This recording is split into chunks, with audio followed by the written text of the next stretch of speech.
Inside wasn't able to be removed for a very long period of time because he was burnt beyond recognition. Is a military identification. We also found a passport. We found a Desert Eagle 50 caliber semi-automatic pistol. And if you'll notice on a lot of these guns that we're going to talk about here, they're almost just burnt beyond recognition as well. There's an SLR model B30 semi-automatic firearm. Number of fireworks that were still in the vehicle that had to be removed. Notably, we found an iPhone and a smartwatch, and then several credit cards were also in the name of our subject. Our subject is 37-year-old Matthew Livelsberger. He's of Colorado Springs, Colorado, born July 22nd of 1987. Now, as you'll see here on a picture of his driver's license, let's see, the question really still remains for me, and I know that there's a lot of you folks in the media that are identifying this person as a person in our vehicle. As I mentioned to you already, his body is burnt beyond recognition, and I do still not have confirmation 100% that that is the individual that was inside of our vehicle. And so as I'm calling it now, the subject or person of interest, I will not come back until I have the confirmation through DNA or medical records that this is indeed, in fact, the subject inside of the vehicle. Now, further complicating this identification of this individual, we also discovered through the coroner's office that the individual had sustained a gunshot wound to the head prior to the detonation of the vehicle. One of the handguns was found at his feet inside of the vehicle. Obviously, in how we're trying to identify him, and I'm feeling comfortable to give you this information, is a tremendous amount of substantial evidence to include he rented the Turo vehicle.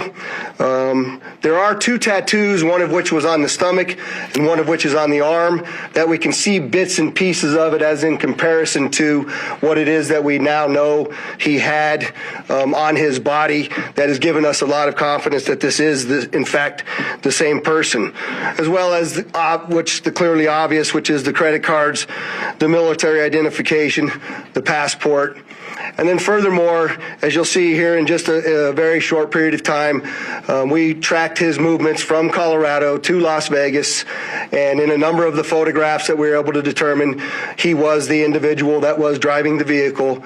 And also, I'd like to iterate this point to you. We still have only ever seen him in this vehicle, and we're not aware of any other subjects involved in this particular case.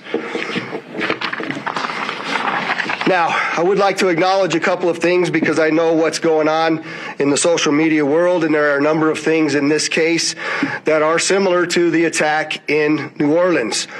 We do know that our subject here served in the military. In fact, he's a current member of the military. Both of the subjects served at Fort Bragg, North Carolina. What we do know about that is it's a very large military base, and we have no record that they served in the same unit or even at the same years at Fort Bragg, something that continues to remain under investigation. I also know that they both served in Afghanistan in 2009. We don't have any evidence that they were in the same province in Afghanistan, the same location, or the same unit. Again, something else that remains under investigation. And we also know, of course, that they both used the rental company Turo to rent their vehicles. As far as his military background, it's been confirmed by DOD that he was indeed in the United States Army.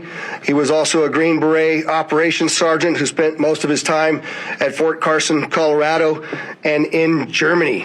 He was on approved leave from Germany, where he was serving with the 10th Special Forces Group. He was also previously in the National Guard and the Army Reserve. I'd like to point out to you that through exceptional joint investigative effort, we've gotten to a place where we believe we can show you his route to Las Vegas from Colorado, and Carlos will put up the map there for you. And we know that he rented the Cybertruck in Denver on December 28th. We tracked his movements through the Tesla charging stations to Monument, Colorado on December 30th.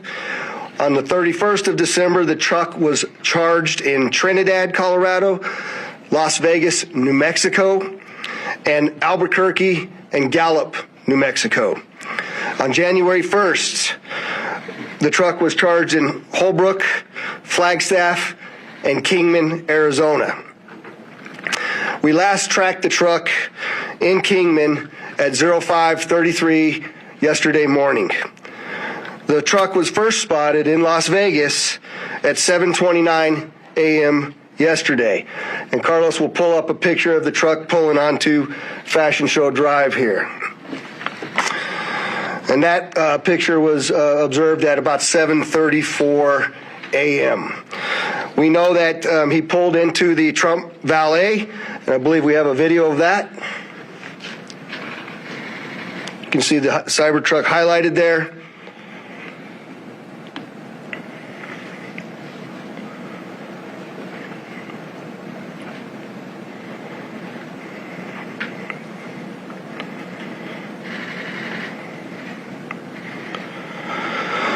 So through extensive surveillance video, we were able to track him leaving there, and we know that he went to several different places along Las Vegas Boulevard, and he spent some time in a parking lot of a business near Flamingo and Las Vegas Boulevard.